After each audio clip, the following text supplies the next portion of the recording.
Alright, welcome back once again to the Thomas Rocket Car series. I'm still working on the floor. What I'm doing next is I've got all the main structure all tacked together. And what I'm doing is adding angle iron in between here to fill all these interstitial spaces. I just laid all the grid work out for that. And I'm going to go get on the chop saw and wing out a whole bunch of pieces of angle iron. Then I'll start laying them out in here and tacking them in. But that's the next step. Okay, I got my pieces cut out. I'm going to put the bottom one in first. The lower pieces I'm putting the triangle down to give it a little bit wider contact patch because it's on the bottom. The top pieces are going to be flat side up.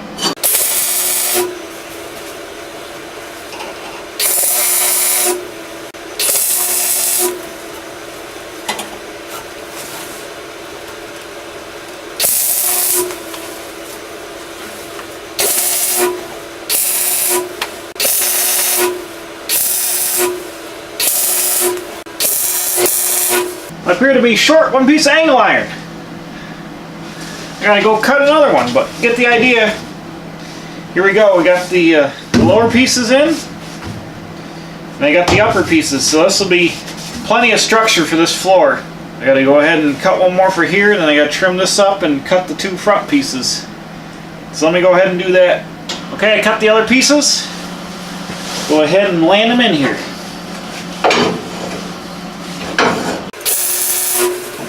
There we go. Passenger side complete. So I gotta cut all the pieces now for the other side. I'll stab that in there.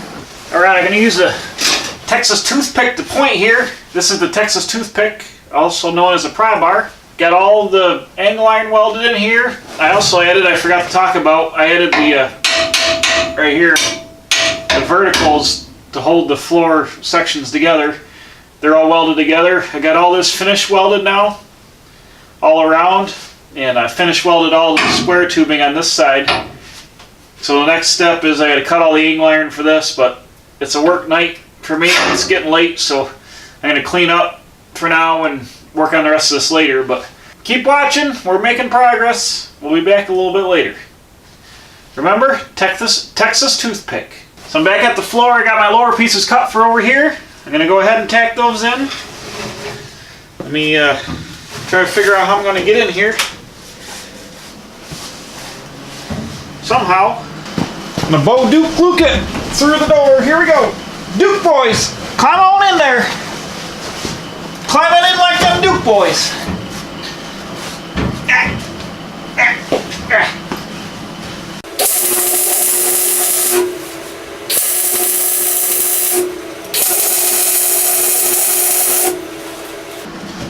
Bam!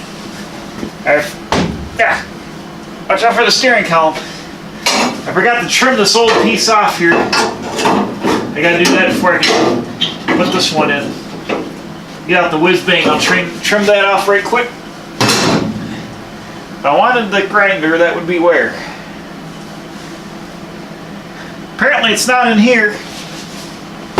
Hold on. I gotta go on a scouting expedition. Oh, what's this? What's this? I found it. What's this? This is what I need.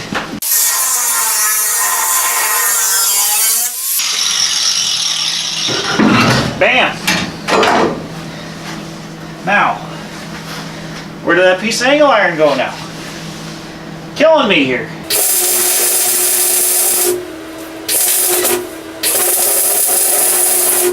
Alright, there's my lower pieces made. I'm going to go ahead and cut the upper ones, and we'll start putting those in. Alright, I got everything made here. Zoomed in for a little close-up action. Let's go ahead and hit it. This is a pain right in the wazoo.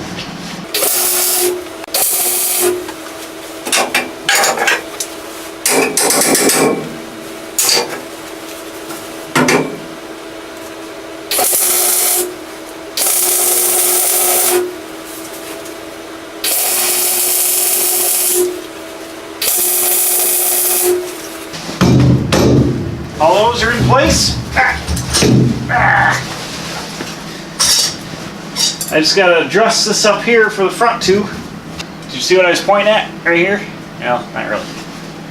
I stopped for a minute, and I'm going to come back here and button this up. I got this last routed piece that was here cut out, and right now I'm going to put a new panel in here, and also remove the structure here since the suspension's all tied back in, and I also went down below where you can't see, but I fixed down here underneath the lower suspension where the lower bump stops are. This car's got swing arms, the swing arms here, and it's got a lower droop limiting bump stop where that attached to was all rotted away junk, so I rebuilt that with some 2-inch angle iron. I got that all tied back in.